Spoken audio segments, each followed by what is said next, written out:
इस बार के लिए एक बहुत ही महत्वपूर्ण टॉपिक है और एकदम कहानी की तरह आप इसको सुनिए और जाके लिख के आ जाइए। एकदम वही करना होगा इसमें।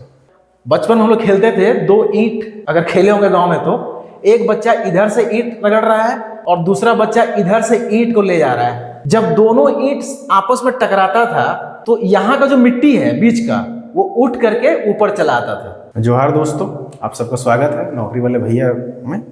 उम्मीद है कि हम लोग जितना वीडियो डाल रहे हैं उससे आप लोग लाभान्वित हो रहे होंगे और आप घर में अगर इस पे प्रैक्टिस करते चले जाएंगे और हम लोग का जो नोट्स होगा वो जब आप लोग ले लेंगे तो आप लोग को और भी लाभ होगा। जैसा कि अभी तक इतिहास के कुछ टॉपिक्स पे लेक्चर हो गया है इस चैनल के माध्यम से, तो मैं चाहता हूँ कि साथ साथ में भूगोल को भी शुरू कर दिया जाए। तो आज अगर हम भूगोल को देखें तो उसका इस बार के लिए एक बहुत ही महत्वपूर्ण टॉपिक है महाद्वीपीय प्रवाह का सिद्धांत। और बहुत संभावना है कि ये प्रश्न इस बार आ जाए, क्योंकि 2 एग्जाम हो चुका है और दोनों बार में इस प्रश्न को नहीं आया है ये प्रश्न। तो इस बार बहुत संभावना है कि ये प्रश्न इस बार आ जाए। तो इसीलिए और ये पहला टॉपिक भी है जो कि मेंस पॉइंट ऑफ व्यू से है, पहला टॉपिक भी है जिससे एक बड़ा क्वेश्चन बनता है, एक डिस्क्रिप्टिव क्वेश्चन बनता है। और अगर आप इस क्वेश्चन को लिखते हैं तो एकदम अगर आप अच्छे से लिखते हैं, जो मैं भी बता रहा हूँ, जो डिस्कस कर रहा हूँ, आपके राइटिंग में अगर फ्लो रहता है तो आपको इसमें 30 नंबर 32 नंबर भी आ सकते हैं। तो हम लोग स्टार्ट करेंगे। उम्मीद करता हूँ कि जब ये क्लास ओवर हो जाएगा तो आप लोग एकदम कंफर्टेबल हो जाएंगे इसको लिखने के लिए और आप लोग लिख पाएंगे इसको। देखिए, बहुत सा सिंपल सा ये सिद्धांत है, बहुत सिंपल है ये, और एकदम कहानी की तरह सुनना है इसको। बहुत ज़्यादा सोचना नहीं है, एकदम दिमाग को फ्री करके आप इसको देखिए और एकदम कहानी की तरह आप इसको सुनिए और जाके लिख के आ जाइए। एकदम वही करना होगा इसमें। तो जैसा कि आप जानते होंगे कि जो वनस्पति है वो किसी भी जलवायु को सबसे अच्छी तरीके से रिफ्लेक्ट करता है। अगर हम वनस्पति को देखें तो वहाँ का जलवायु का आइडिया लग जाता है कि यहाँ पे ये जलवायु होगा। अगर हम देखें कि वहाँ पे कंटीली झाड़ियाँ अधिक है तो निश्चित रूप से वो एक शुष्क प्रदेश होगा। अगर पत्तों की चौड़ाई अधिक है तो वर्षा वाला क्षेत्र होगा। अगर पेड़ लंबे लंबे हैं, यानी कि आपस में कंपटीशन है वहाँ पे, तो वो भी वर्षा वाला क्षेत्र होगा, अत्यधिक उष्ण क्षेत्र होगा। तो रिफ्लेक्ट करता है ये जो भी जलवायु होगा, ठीक है, उसी के अनुसार वनस्पतियाँ पाई जाती है। तो कहीं ना कहीं ये जो सिद्धांत है ये वहीं से व्युत्पन्न है, वहीं से आया है। क्योंकि इस सिद्धांत के जो प्रवर्तक है, जो प्रणेता है, वो अल्फ्रेड वैगनर, वो भूगोलवेत्ता नहीं है, वो एक वनस्पति शास्त्री है। वो वनस्पति के विज्ञान है, वो भूगोलवेत्ता नहीं है। लेकिन ये अलग बात है कि उनके इस बहुमूल्य योगदान के लिए, इस सिद्धांत के लिए उनको भूगोल में स्थापित किया गया है। तो पहले तो ये जान लीजिए कि भूगोल में 2 तरह के सिद्धांत हैं मूवमेंट को लेकर के। एक एंटोनियो स्नाइडर दिया है जो संकुचनवादी विचारधारा है उसका, और वो बोलता है कि कहीं भी कोई मूवमेंट नहीं हुआ है, एज इट इज सब पड़ा हुआ है। और ये जो है वो एंटोनियो स्नाइडर के जो संकुचनवादी सिद्धांत है उसके विपरीत जाकर के ये बात करते हैं कि मूवमेंट हुआ है। अभी हम इतना ही बता रहे हैं, धीरे धीरे सब समझ में आ जाएगा। मतलब एंटोनियो स्नाइडर के ये विरोधी मत है, ये मत देते हैं कि भाई मूवमेंट हुआ है। चलिए अब हम बात करेंगे कि आखिर ये सिद्धांत है क्या, ये सिद्धांत क्यों दिया गया है, इस सिद्धांत में क्या बताया गया है, सिद्धांत को प्रमाणित करने के लिए क्या साक्ष्य दिए गए हैं, और वो कौन सी शक्तियां हैं जिस कारण से महाद्वीप में प्रवाह हुआ है। ये सब अल्फ्रेड वैगनर का दिया हुआ चीज है। वहां तक बाद में जब इनके सिद्धांत के चीजों को जब हम लोग कसौटी पे जब नापने लगेंगे तो आधुनिक समय में कुछ चीजें ऐसा निकल के आया है जो बहुत हद तक यह सत्यापित करता है कि भाई मूवमेंट तो हुआ है। तो हम लोग अगर इन चीजों को दिमाग में अगर खाका बना के रख लें कि है क्या, क्यों दिया है, क्या बताया है, साक्ष्य क्या दिया है, कौन सी शक्तियां हैं जो कि मूवमेंट के लिए जिम्मेवार हैं, ठीक है, तो हम लोग इसको एकदम बढ़िया से लिख सकते हैं। तो मैंने पहले ही बताया आपको कि ये बस एक स्टोरी की तरह सुनना है चीजों को, और कुछ नहीं करना है। स्टोरी की तरह सुनिए और एक बार सुन करके घर पे राइटिंग करने का प्रैक्टिस कीजिए, दिखेगा ये आंसर अपने आप कंप्लीट हो जाएगा। ठीक है, चलिए पहले ये बता दूं कि ये एक बताया कि ये वनस्पति शास्त्री है ये, है ना, इनका जो विद्वता है वो वनस्पति विज्ञान में था, ये भूगोलवेत्ता नहीं थे। तो जब इन्होंने वनस्पतियों का अध्ययन करना शुरू किया, तो मैंने पहले बताया कि जो वनस्पति है वो जलवायु को रिफ्लेक्ट करता है। तो इन्होंने पाया है कि कुछ ऐसी वनस्पतियों के जीवाश्म ऐसे क्षेत्रों से मिल रहे हैं जो वर्तमान के जो वहां का जलवायु है उससे मिलान नहीं हो पा रहा है, नहीं मिल पा रहा है वो। तो चौंकाने वाला बात है। जैसे अगर रेगिस्तानी भाग में बड़े बड़े पेड़ के अवशेष मिले तो चौंकाएगा ये, ठीक है। ठंडे प्रदेश में घनी वनस्पति की संकल्पना की जाए या सोचा जाए कि ठंडे प्रदेश में बहुत ही घना वनस्पति रहा होगा तो वो भी चौंकाने वाली बात है। ठीक उसी तरह से जो मध्य क्षेत्र में जो पूरा जो विशाल जो कोयला का भंडार पाया जा रहा है, जो आज शीतोष्ण प्रदेश को कह सकते हैं आप, वहां पे उसका वो सही तरीके से वो रिफ्लेक्ट नहीं कर रहा है वहां के वनस्पति को, क्योंकि वो तो उष्णकटिबंधीय क्षेत्र की विशेषता है कि बहुत ही सघन वन होंगे, मोटा तना होगा जो बाद में सबसीड कर जाएगा नीचे और बाद में वो कोयला में परिणत हो जाएगा ताप और दाब के प्रभाव से करोड़ों साल में। लेकिन इन्होंने पाया है कि कोयला कुछ वैसे क्षेत्र में पाया जा रहा है जहां पर सघन वनस्पति संभव नहीं थे। फिर एक वनस्पति है ग्लेसोप्ट्रीज, वो उष्ण क्षेत्र में पाया जा रहा है जबकि वो उष्ण क्षेत्र में उसको नहीं पाया जाना चाहिए था। तो ये सब कुछ चीजें इन्होंने देखा अपने अध्ययन के दौरान कि भाई वनस्पति और जलवायु के साथ में कोई साम्यता नहीं है ना, उसमें मतलब डिफरेंसेस मिल रहा है। जैसा जलवायु होना चाहिए था वैसा जलवायु वहाँ उसके अनुसार वनस्पति वहाँ नहीं पाया जा रहा है। तो इन्होंने इसके आधार पे एक मत बनाया कि भाई ऐसा हो सकता है कि या तो वो कटिबंध जो आज प्रमाणित कर रहा है कि नहीं वहां पे कभी सघन वन रहे होंगे, या तो वो कटिबंध कभी उष्ण क्षेत्र में रहा होगा, ठीक है, या फिर वो जगह ही बदल गया है। समझिएगा इसको। जैसे मैं बताऊं, अगर उष्ण कटिबंधीय क्षेत्र को लिया जाए तो कोई भी उष्ण कटिबंधीय क्षेत्र हो, ठीक है, शीतोष्ण कटिबंधीय क्षेत्र हो या ध्रुवीय क्षेत्र हो, इसका निर्णायक कौन है? सन है। सन है।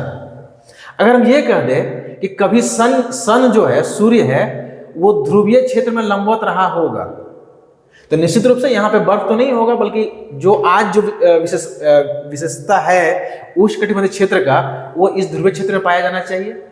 यहाँ पे सघन वन होना चाहिए, ठीक है, और ये पूरा क्षेत्र जो है वो हिम से ढका होना चाहिए, क्योंकि सन से ये गाइडेड हो रहा है। या तो ये हो सकता है एक कारण कि भाई जो उस समय ठंडा प्रदेश का जो लक्षण मिल रहा है, ठीक है, वो उसमें सूर्य से बहुत दूर रहा होगा, या उस समय जो उष्ण प्रदेश का लक्षण मिल रहा है सूर्य उसमें वही लंबवत रहा होगा। लेकिन ये सटीक नहीं बैठता है क्योंकि इसको सन के द्वारा ये गाइडेड है। ये जितने भी कटिबंध है क्योंकि वो सन के प्रभाव से है तो इस पे ये सटीक नहीं बैठा। बोला नहीं, ऐसा तो नहीं हो सकता है कि सन जो है कभी वहां लंबवत रहा होगा। तो दूसरा एक थ्योरी क्या हो सकता है कि ऐसा हो सकता है कि ये जो प्लेट है या ये जो महाद्वीप है कल उष्णकटिबंधीय क्षेत्र में रहा होगा, यहां विशाल सघन वन होंगे, बाद में ये वाला घसक के जो है वो ध्रुवीय क्षेत्र की ओर चला गया हो और वहां पे आज ठंडा क्षेत्र में चला गया। तो ऐसा पॉसिबल तो है कि यही वाला घसक के चला गया वहां पे। तो इसी को मान लिया कि यही हो सकता है और इसी के आधार पे उन्होंने महाद्वीपीय प्रवाह का सिद्धांत दिया। बोला कि भाई जो कटिबंध है ना वो वैसे ही है, महाद्वीप ही घसक के दूसरा कटिबंध में चला गया, ठीक है।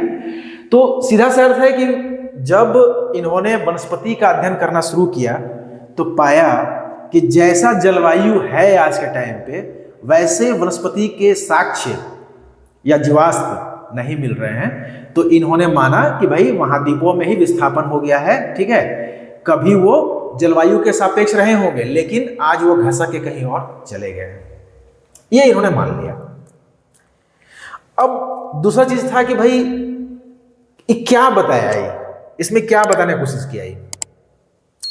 तो इन्होंने ये बताया कि अभी जैसे बताया मैंने आपको कि महाद्वीप घसक गया है तो एक्चुअली ये स्टार्ट किए पहले वनस्पति को बताने के संदर्भ में कि भाई घसक गया इसलिए यहाँ ये वनस्पति है, पहले वो था, ऐसे करके।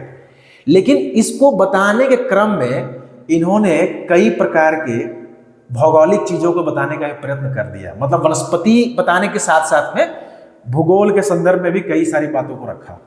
जैसे जो उत्तरी अमेरिका और दक्षिण अमेरिका में जो पर्वत पाए जा रहे हैं वो कैसे बन गया है, कटक जो है, जो मध्य अटलांटिक कटक जो एस आकृति में है वो क्यों है वहां पे, या फिर जो द्वीप है वो कैसे है, या फिर आल्प्स पर्वत जो है वो क्यों बन गया है। तो इन्होंने वनस्पति को बताने के क्रम में इन्होंने भूगोल के भी चीजों को बताना शुरू कर दिया।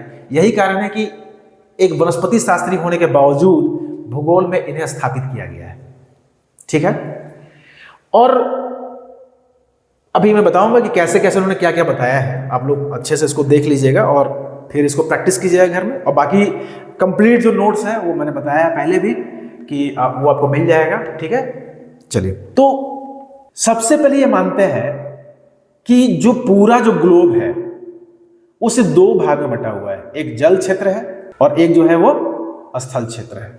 ठीक है, मतलब सभी स्थल खंड जो आज अलग अलग महाद्वीपों में देख रहे हैं आप, इन्होंने माना है कि सब जो है वो एक साथ ही जुड़ा हुआ था और जितना जलखंड है वो एक साथ जुड़ा हुआ था। यहां से पीटीए क्वेश्चन भी आता है। जो पूरे स्थलखंड जो एक साथ जुड़ा हुआ है उसको उन्होंने पैंजिया कहा और पूरा जलखंड को उन्होंने पैंथालासा बताया। दो ही बताया, एक पैंजिया और एक पैंथालासा। ये सिद्धांत ने क्रम बता रही है, स्टेप बाय स्टेप बताते चले जाएंगे कि कैसे पहले क्या था और बाद में आज यहां तक पहुंचे हैं। ये चलता रहेगा इसमें। तो इन्होंने माना कि पहले पैंजिया था और सिर्फ पैंथालासा था। मतलब अगर हम ये माने कि ये ग्लोब है और ये पूरा अगर इसको माने तो ये पैंजिया है, पैंजिया, और ये पैंथालासा है। पूरा जल क्षेत्र जो है वो पैंथालासा है, पैंथालासा, और ये जो है ये है पैंजिया। ये दो चीज है। क्वेश्चन पीटी में पूछ सकता है कि जो महामहाद्वीप या महामहासागर था उसको क्या बोलते थे, या अल्फ्रेड वैगनर के द्वारा बताया गया महामहाद्वीप का नाम क्या था। तो ये पैंजिया और पैंथालासा है। ठीक है, फिर उन्होंने माना है कि जो सियाल है, सियाल आप लोग पढ़े होंगे, सियाल, सीमा, नीफे। सियाल मतलब सिलिकॉन और एल्युमिनियम, सीमा मतलब सिलिकॉन और मैग्नीशियम। सियाल ऊपर है और सीमा नीचे है। तो इन्होंने माना है कि जो सियाल है, सियाल मतलब ये सीधे स्थलखंड को मान रही है, जो एस्थनोस्फेयर है हमारा उसी को सियाल मान रहे हैं। ये मान रहे हैं कि जो सियाल है वो सीमा के ऊपर निर्बाध रूप से तैर रहा है। मतलब वहां पे फ्रिक्शन भी नहीं है। सीमा है नीचे, उसके ऊपर सियाल जो है एकदम फ्रिक्शनलेस तैर रहा है, वो एकदम फ्लोटेड है ये ऐसा करके। तो ये मान रहे हैं कि जो पैंजिया है, ये पैंजिया को अगर हम सियाल मान ले पूरा, तो ये सीमा के ऊपर जो है फ्लोटेड है और एकदम फ्रिक्शनलेस है। मतलब वहां पे कोई भी घर्षण आपस में नहीं है। और नीचे से फोर्स ऑफ बुओयेंसी, उत्प्लावन बल उस पर काम कर रहा है। ठीक है, तो तीन तरह के बल को समझिएगा। एक है जो फोर्स ऑफ बुओयेंसी है, उत्प्लावन बल, उत्प्लावन बल। दूसरा जो ध्रुवीय शक्ति है यहां पर, वो इसको इधर टान रही है। दूसरा बल उन्होंने माना है ध्रुवीय शक्ति को। और तीसरा बल है सूर्य और चंद्रमा के ज्वारीय शक्ति को। पृथ्वी ऐसे घूम रहा है, पृथ्वी कैसे घूमता है, ईस्ट वेस्ट टू ईस्ट घूम रहा है ऐसे करके। तो वो जो रोटेट कर रहा है, तो कहना है कि जो सूर्य और चंद्रमा की ज्वारीय शक्ति है वो भी उन स्थलखंडों को अपनी ओर आकर्षित कर रहा है।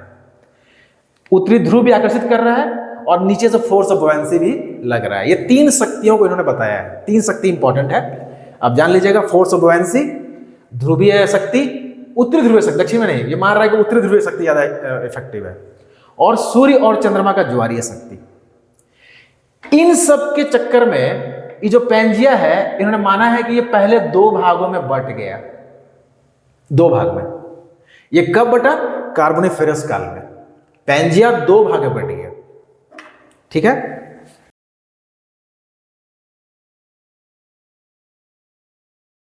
पहले ये हमारा पैंजिया है, ये पैंथालासा है। अब क्या हुआ, कार्बोनिफेरस काल में जो पैंजिया है वो दो भाग में बट गया। एक कहलाया अंगारा लैंड और दूसरा गोंडवाना लैंड। ठीक है, इसको आप यूरोप कह सकते हैं। इसमें बेसिकली यूरेशिया और नॉर्थ अमेरिका का पार्ट था और बाकी सब यहां पे। और आप देख रहे होंगे कि डेफिनेटली ये जो जल क्षेत्र है, अब तो यहां भी जल क्षेत्र हो जाएगा, यहां भी जल आ जाएगा। इसी को कहा है टेथिस भूसन्नति। भूसन्नति का इंग्लिश होता है जियोसिंक्लाइन। भूसन्नति मतलब, अब ये टॉपिक तो नहीं है इसमें, लेकिन अभी बता देता हूं। जैसे कि स्थल खंड से अगर नदियां लगातार निक्षेपों का जमाव करते चली जाती है समुद्र तलछट पे, तो उसमें अगर सीमेंटेशन का काम होता है, उसमें अगर सुदृढ़ीकरण का काम होता है, तो उसको बोलते हैं भूसन्नति। जो लेयर्स में होता है, क्योंकि करोड़ों वर्ष लगता है इसको जमाने में, तो एक लेयर यहां जमा, फिर यहीं पे बहुत सारा हो सकता है कि जीव के अवशेष रहे हो यहाँ पे, फिर यहाँ पे कुछ जमा, ये जमा, फिर जीव के अवशेष, फिर जमा, और ये कंप्लीट जो है ये भूसन्नति है।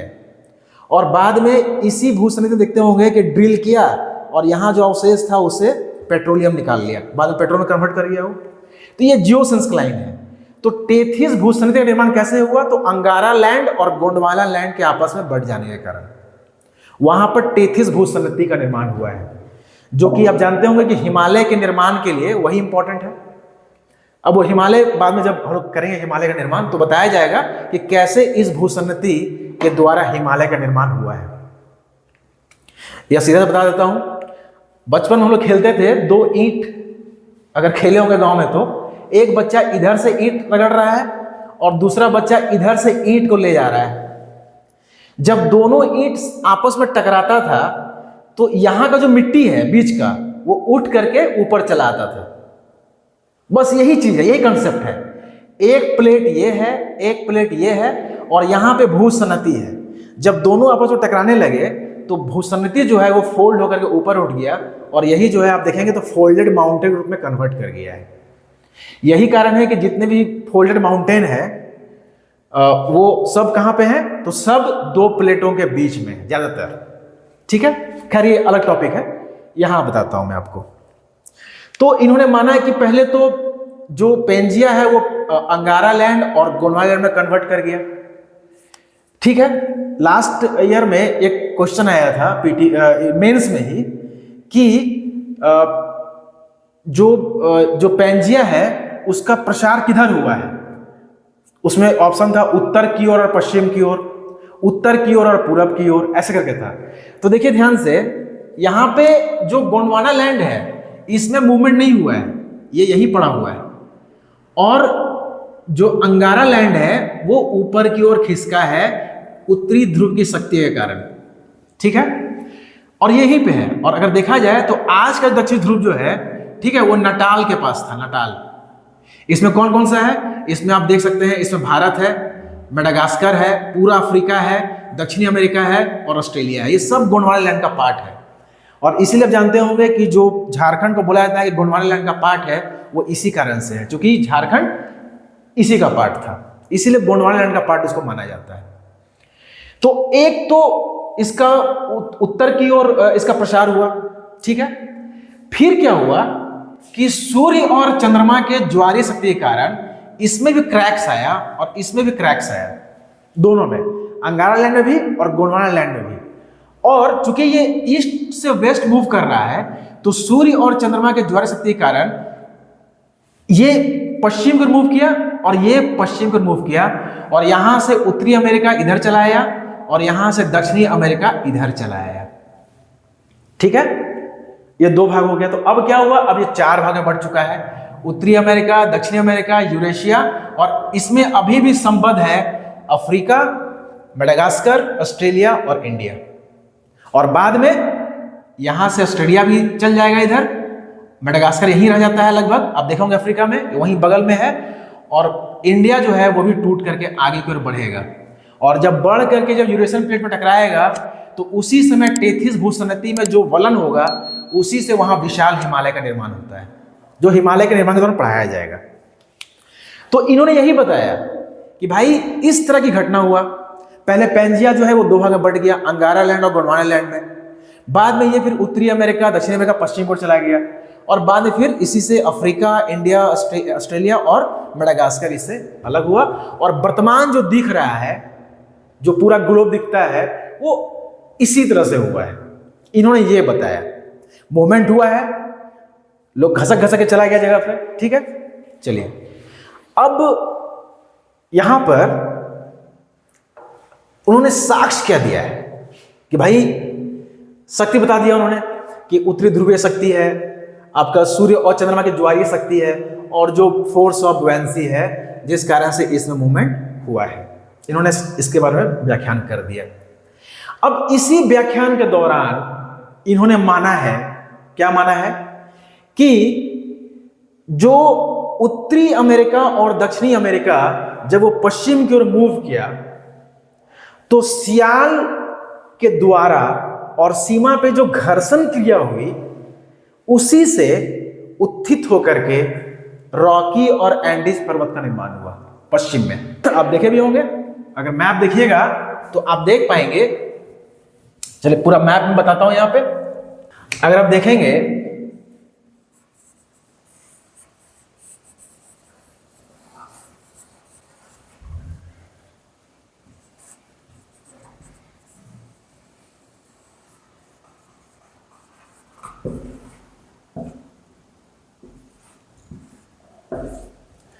तो ये north America, south America, Africa, ठीक है, ये ग्रीनलैंड, ये फिनलैंड जो है ये है, ये इंडिया, ऑस्ट्रेलिया, मेडागास्कर, ये आप देख रहे हैं।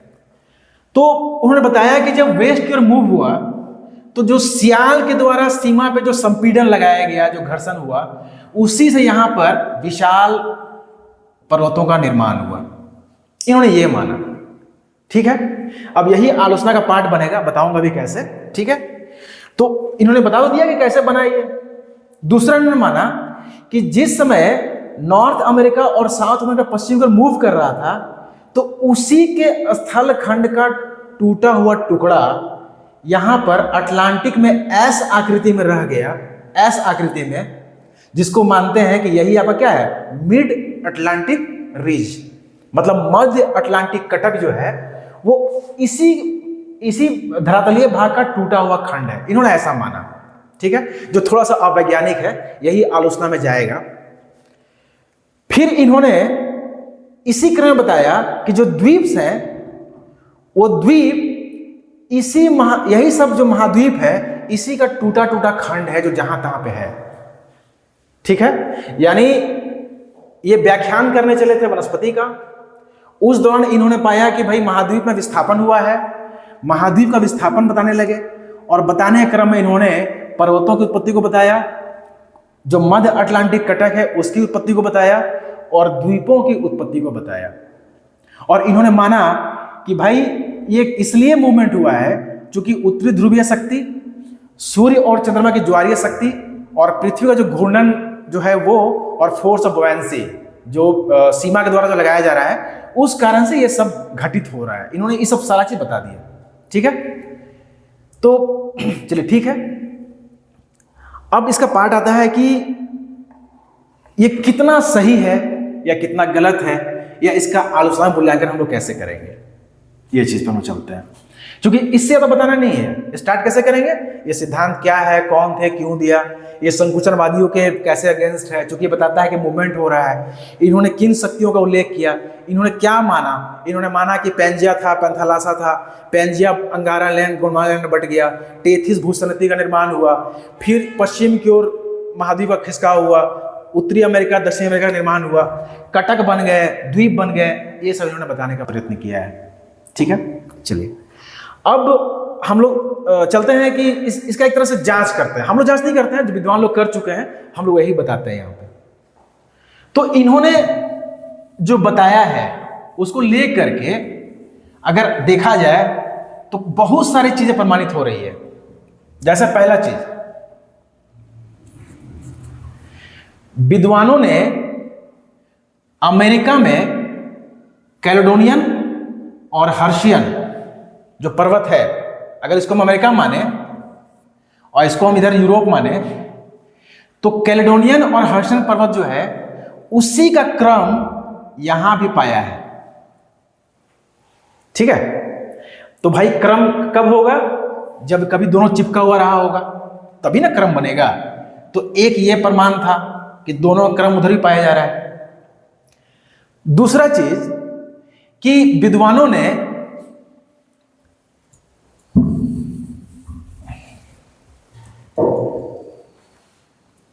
दक्षिणी अमेरिका को देखा जाए अगर ये है, और अफ्रीका को अगर देखा जाए यहां से, तो अगर ये है तो दोनों को जोड़ने का प्रयास किया कंप्यूटर से, तो बहुत हद तक जुड़ गया। ये वाला पोर्शन यहां शिफ्ट कर गया, ये पोर्शन यहां शिफ्ट कर गया, और वो जुड़ा है उसमें। तो ये भी एक प्रमाण था। उसके बाद ब्राजीलियन स्वर्ण निक्षेप, जिसे कुछ अंश यहां भी मिल रहे हैं, तो ब्राजीलियन स्वर्ण निक्षेप हो गया। इसको बोलते हैं जिग्स ऑफ फिट। इस महाद्वीप को इससे जोड़ना जिग्स ऑफ फिट कहलाया। कैसे?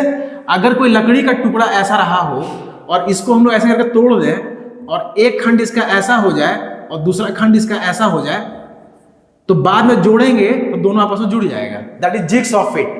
तो जिग्स ऑफ फिट के द्वारा दोनों को जोड़ने का प्रयास किया गया और बहुत हद तक जुड़ा हुआ पाया भी गया। आप लोग खुद भी देखिएगा मैप में तो दिखेगा कि हाँ जुड़ सकता है। ठीक है, फिर पर्वत का समानांतरता दिखाया है वहां पे कि यहां और वहां सेम मिल रहा है। ये भी एक बहुत बड़ा चीज था। बाद में पैलियोमैग्नेटिज्म, जो भूचुंबकत्व कहेंगे या पूरा चुंबकत्व कहेंगे, उसमें भी बहुत सारे प्रमाण इसमें मिलते हैं। फिर एक घटना है लैमिंग का घटना। लैमिंग, आप जानते होंगे कि जो स्कैंडिनेवियन देश है, यहां पर लैमिंग एक समझिए कि एक प्रजाति है चूहों की तरह का। अचानक वो सब वेस्ट में दौड़ता है और दौड़ते हुए समुद्र में जंप करके सामूहिक रूप से आत्महत्या कर लेता है। तो भाई इसको आत्महत्या करने की क्या आवश्यकता है? इसको किस तरह का सामाजिक दबाव है? तो ये घटना ये बताता है कि चूंकि जानवरों में एक सेंस होता है हमेशा कि पीछे कुछ था, जैसे कि उसको लगता है कि पीछे महाद्वीप है ही, तो वो रन करता है पीछे की ओर और रन करता है, लेकिन आज वहां महाद्वीप नहीं है, जो कि वो तो अलग हो चुका है, तो वो सब समुद्र में गिर जाता है और सब मर जाता है। तो लैंडिंग की घटना भी एक बड़ा प्रमाण माना जाता है इसको लेकर के। ठीक है, तो ये सब कई ऐसे प्रमाण हैं जो प्रमाणित करते हैं कि कभी महाद्वीप जो है वो आपस में जुड़े हुए थे और उसमें प्रवाह हुआ है। यहां तक बहुत सपोर्ट मिला है अल्फ्रेड वैगनर को, क्योंकि ये बहुत ज्यादा प्रमाणित हो गया कि हाँ भाई तो निश्चित है कि दोनों जुड़ा हुआ था और दोनों प्रवाह हुआ है। लेकिन इनकी आलोचना क्यों की जाती है? इनकी आलोचना इसलिए की जाती है क्योंकि इन्होंने जिन चीजों को बताया है वो बहुत साइंटिफिक नहीं बता पाया। ठीक है, जैसे इन्होंने मुर्दार पर्वत को, पहला चीज इन्होंने माना कि सूर्य और चंद्रमा के ज्वारीय शक्ति के कारण जो खिंचाव है उससे महाद्वीप टूट गए हैं, ऐसा करके विद्वानों ने यह पता लगाया कि जितना शक्ति सूर्य और चंद्रमा का ज्वारीय शक्ति की आवश्यकता है तोड़ने के लिए, अगर उतना शक्ति लगता तो पृथ्वी का घूर्णन ही बंद हो जाता, मतलब वो रोटेट ही नहीं कर पाता। तो कहीं ना कहीं ये थोड़ा अवैज्ञानिकता को प्रदर्शित करता है। दूसरा चीज कि इन्होंने शुरू में ही बताया था कि सियाल जो है वो सीमा के ऊपर एकदम फ्रिक्शनलेस तैर रहा है, लेकिन जब इन्होंने उत्तरी अमेरिका और दक्षिणी अमेरिका के जब पर्वतों की उत्पत्ति को बताने का प्रयास किया तो इन्होंने क्या बता दिया कि सियाल जो सीमा के ऊपर जो रगड़ उत्पन्न कर रहा है उसी की परिणति वो पर्वत है। यानी इन्होंने अपने आप में एक कॉन्ट्राडिक्टरी चीज बताया। पहले बोला कि एकदम तैर रहा है और फिर बोला कि नहीं ये घर्षण कर रहा है। तो ये एक दूसरा इनका आलोचना किया जाता है। तीसरा ये है कि इन्होंने द्वीपों की उत्पत्ति को अवैज्ञानिक बताया। इन्होंने माना कि जो द्वीप हैं, ठीक है, वो उसके महाद्वीपों के टूटे हुए खंड हैं, जबकि दोनों के जो चट्टानों की जो विशेषता है वो दोनों अलग अलग तरीके से पाया जा रहा है। दूसरा, इन्होंने ये नहीं बताया कि भाई द्वीप के किनारे ट्रेंच क्यों मिल रहे हैं, इन्होंने ट्रेंच की उत्पत्ति के बारे में नहीं बताया। दूसरा, इन्होंने जो मध्य अटलांटिक कटक के बारे में बताया है कि जिस समय आपका अंगारा लैंड और गोंडवाना लैंड से उत्तरी अमेरिका और दक्षिण अमेरिका पश्चिम की ओर मूव किया, तो उसी का टूटा हुआ खंड जो आज इन्होंने बताया कि वही टूटा हुआ खंड मध्य अटलांटिक कटक है, तो उन्होंने ये नहीं बताया कि इसमें जो लावा उद्गार हो रहा है वो कैसे हो रहा है। ठीक है, तो उन्होंने उसके वैज्ञानिक रूप से उसकी व्याख्या नहीं की, तो वो भी इनका एक बड़ा आलोचना माना जाता है। ठीक है, तो कौबेस अब देखिए अगर ध्यान से, मैं फिर से ब्रीफ करता हूं। इन्होंने एक सिद्धांत दिया। सिद्धांत क्यों दिया? क्योंकि वनस्पति के साथ जो जलवायु है उसके सापेक्ष वनस्पति नहीं मिल रहा था। इन्होंने उसके व्याख्या क्रम में कुछ भौगोलिक चीजों की ओर इशारा किया और उसके तहत इन्होंने बताने की कोशिश किया कि कैसे सही महाद्वीप आपस में जुड़े हुए थे। जो पैंजिया था, सही महासागर पैंथालासा था, बाद में वो अंगारा लैंड, गोंडवाना लैंड, आपका उत्तरी अमेरिका, दक्षिण अमेरिका बना, वैसे करके टेथिस भूसन्नति का निर्माण हुआ वहां पे। फिर उसी भूसन्नति में रगड़ होने से कुछ पर्वत बन गया, मुर्दार पर्वत का निर्माण हो गया। कैसे इन्होंने बताया कि मध्य अटलांटिक कटक का निर्माण हुआ। कैसे द्वीपों को बताया कि वो द्वीप जो है वो छूटे हुए खंड है, वो कैसे उन्होंने उसको बताया। ठीक है, तो इन्होंने ये पूरी चर्चा की। शक्ति को कैसे बताया? तो बताया कि फोर्स ऑफ बुयांसी है, उत्तरी ध्रुव की शक्तियां टान रही है उसको, सूर्य और चंद्रमा की जो ज्वारीय शक्ति है वो उसको खींच रहा है, जिस कारण से ये सभी घटनाक्रम हुआ है। फिर आधुनिक युग में भी कई चीजें ऐसी मिली जो प्रमाणित किया है कि सही में महाद्वीप आपस में सटे हुए थे, जुड़े हुए थे। बहुत हद तक मिला है, जैसे कि मैंने बताया जिग्स ऑफ फिट है, पूरा चुंबकत्व है, लैंडिंग की घटना है, या जो पर्वतों का जो क्रम है, जो अमेरिका में और यूरोप में जो क्रम पाया जा रहा है, जो उसमें जो विशिष्टता जो है समान रूप से पाई जा रही है, वही बताता है कि कभी आपस में ये जुड़े हुए थे। लेकिन कुछ बातों में ये पिछड़ गए, कुछ बातों में इनकी आलोचना की जाती है।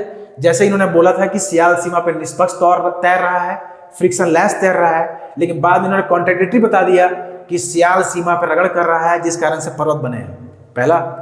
दूसरा कि इन्होंने ज्वारीय शक्ति को जो माना है वो बहुत सटीक नहीं है, क्योंकि विद्वान मानते हैं कि जितनी ज्वारीय शक्ति की आवश्यकता थी, अगर उतना ज्वारीय शक्ति उत्पन्न हो पाता तो पृथ्वी का घूर्णन ही संभव नहीं था। तो ये भी चीज था। तो हम लोग इस पे चलेंगे, यहां तक पहुंचेंगे, लेकिन जब भी इसका एंड करेंगे तो हमेशा एक पॉजिटिव एंड करेंगे, क्योंकि यही वो सिद्धांत है जो आगे चल करके इसी को पूरी तरह से प्रमाणित करेगा और जो भी समस्या यहां रह गई है उसका निदान करेगा। प्लेट टेक्टोनिक सिद्धांत, जो एकदम मान लेगा कि हाँ मूवमेंट हुआ है, जो एकदम बताएगा कि किन शक्तियों के कारण हुआ है, जो एकदम बताएगा कि द्वीप कैसे उत्पन्न हुए हैं, जो एकदम बताएगा कि द्वीप के किनारे क्यों वहां पे ट्रेंच पाया जा रहा है और क्यों मध्य अटलांटिक कटक वहीं पे पाया जा रहा है। ठीक है, तो जो भी यहां पे सवाल छूट गए हैं, जिन सवालों का जवाब देने में वैगनर सक्षम नहीं हो पाया है, आगे उन्हीं सवालों का जवाब प्लेट विवर्तनिक देगा। तो हम कह सकते हैं कि कहीं ना कहीं प्लेट विवर्तनिक सिद्धांत जो बाद में आया है, ठीक है, उसके बैकग्राउंड में यही इसी का रोल है। अगर ये नहीं होता तो फिर वो भी नहीं होता शायद। तो हम लोग पॉजिटिव एंड करेंगे। ठीक है, और आप जान लीजिए कि बाद में ये विद्वान जो है अपने ही चीजों को बहुत ज्यादा और खोजबीन करने के चक्कर में ये अकेला ग्रीनलैंड में कहीं आइसमाइट द्वीप पे, ठीक है, मृत पाया गया ये वहां पे, और ऐसे उसका बॉडी जो है बर्फ में दबा हुआ पाया गया। तो बहुत ही समर्पित थे ये, ठीक है, और इनके इसी समर्पण के कारण जो एक वनस्पति शास्त्री थे उसको भूगोल में भी स्थापित किया गया है। ठीक है, चलिए, तो इस पे एक क्वेश्चन सीधा सीधा बन सकता है कि महाद्वीपीय प्रवाह सिद्धांत की आलोचना व्याख्या करें। पहला क्वेश्चन सीधा बनेगा। दूसरा कि क्या महाद्वीपीय प्रवाह सिद्धांत प्लेट विवर्तनिक सिद्धांत का पूर्व का सिद्धांत है? ऐसे करके भी क्वेश्चन बनाया जा सकता है। ठीक है, तो इसको आप लोग अच्छे तरीके से कीजिए। इसमें पीटी में क्वेश्चन यही पैंजिया, पैंथालासा, टेथिस भूसन्नति या भूसन्नति, या फिर इंडिया किसका पार्ट था, अफ्रीका किसका पार्ट है, मेडागास्कर किसका पार्ट है, ये सब क्वेश्चन पूछा जा सकता है। लास्ट ईयर में लास्ट जो एग्जाम हुआ था उससे पूछा था कि जो पैंजिया का विखंडन हुआ है उसका वो किस ओर मूव किया है, तो ऑप्शन वहां था उत्तर और पश्चिम, या फिर इसी तरह से था पूरब और पश्चिम, ये करके था। ठीक है, तो अब आपसे बन जाएगा ये। ठीक है, चलिए, थैंक यू। उम्मीद करते हैं कि आप लोगों को टॉपिक अच्छा लगा होगा।